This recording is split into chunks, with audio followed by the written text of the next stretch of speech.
Guys, we had a great night, yet another one, and this time we're closing out the year in a big way. Yeah, absolutely. And, we finally saw Cyborg challenge. This is a woman who has run through every single person out there. And Holly, I thought, gave her a solid 5 hard rounds.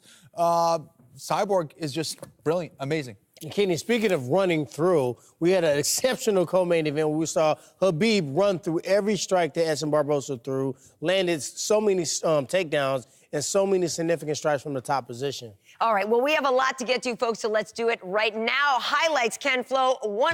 No one, as you said, has been able to push Cyborg around like Holly Holm did, but in the end, it was an and still situation. Yeah, this was still a lot of nervous energy from Holly Holm. She has yet to seem comfortable in the octagon. Even in her wins, she has yet to really just let it go and kind of release that tension. Cyborg was the more mature fighter. Cyborg was the more patient fighter.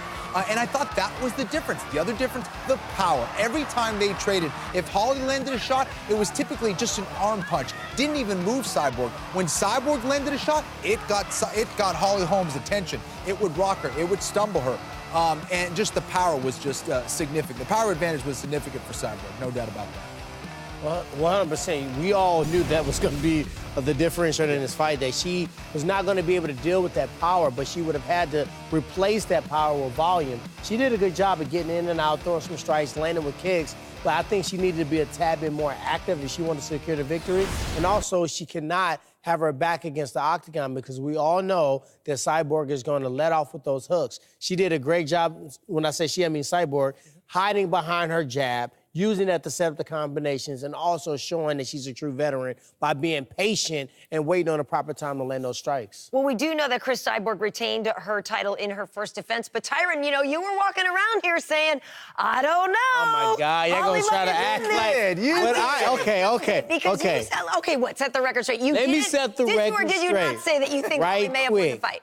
When I was watching the fight, especially, some 10-7 rounds and some 30-27s that we didn't think it was 30-27, you never know what the judge is saying. Now, Holly Holm was making a lot of noise. Every punch she was screaming, every feint. So some judges see that, they see that ha, and they think there's some significant strikes being landed. Yeah. So it was some close rounds. I'm not used to seeing Cyborg in close fights.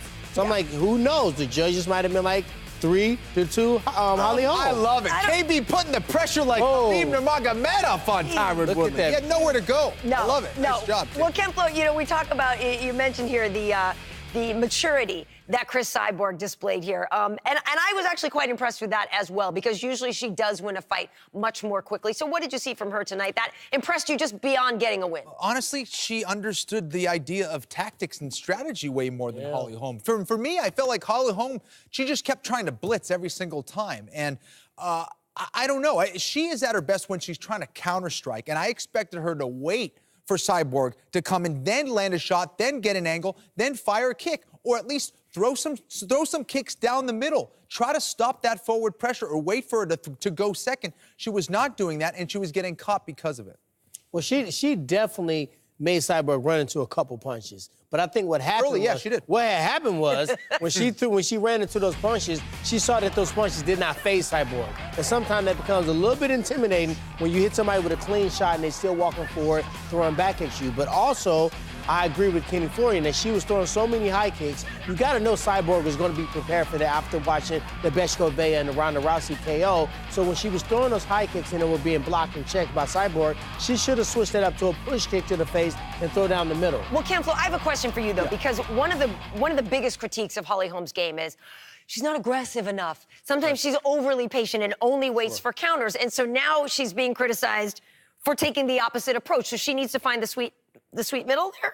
Yeah, that's not her style. Yeah. Do what works for you. Do what works best for you. And again, I've yet to see Holly Holm really fully comfortable in the octagon. Even in her win against Ronda, it was like this huge weight was off of her shoulder. Even against Betchko Vea, a fighter that shouldn't even be in the octagon with her. I think Holly Holm is a far superior fighter than Betchko Vea, but there's just so much nervousness and anxiety on her shoulders. You could see it. You could see it today. She's always pacing before the fight, pacing between rounds.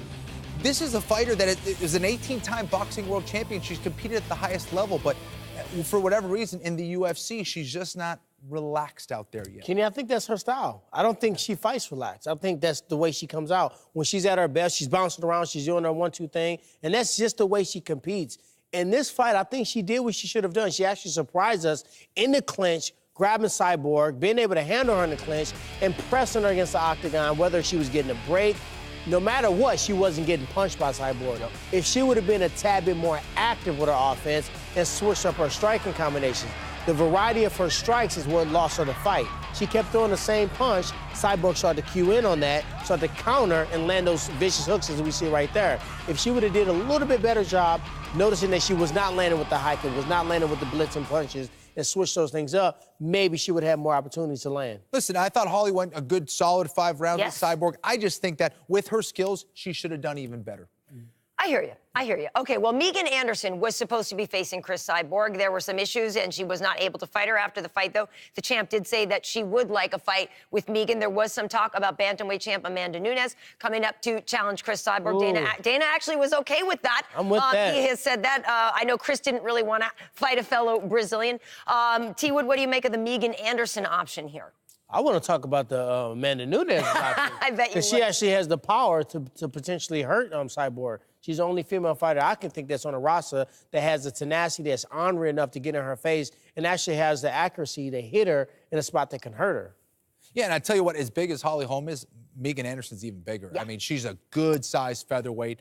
She wants this fight. She was supposed to get it before. She's been training hard. And again, if you're in that division, your focus is on Cyborg. That is her goal, and I think that's a fight that makes sense.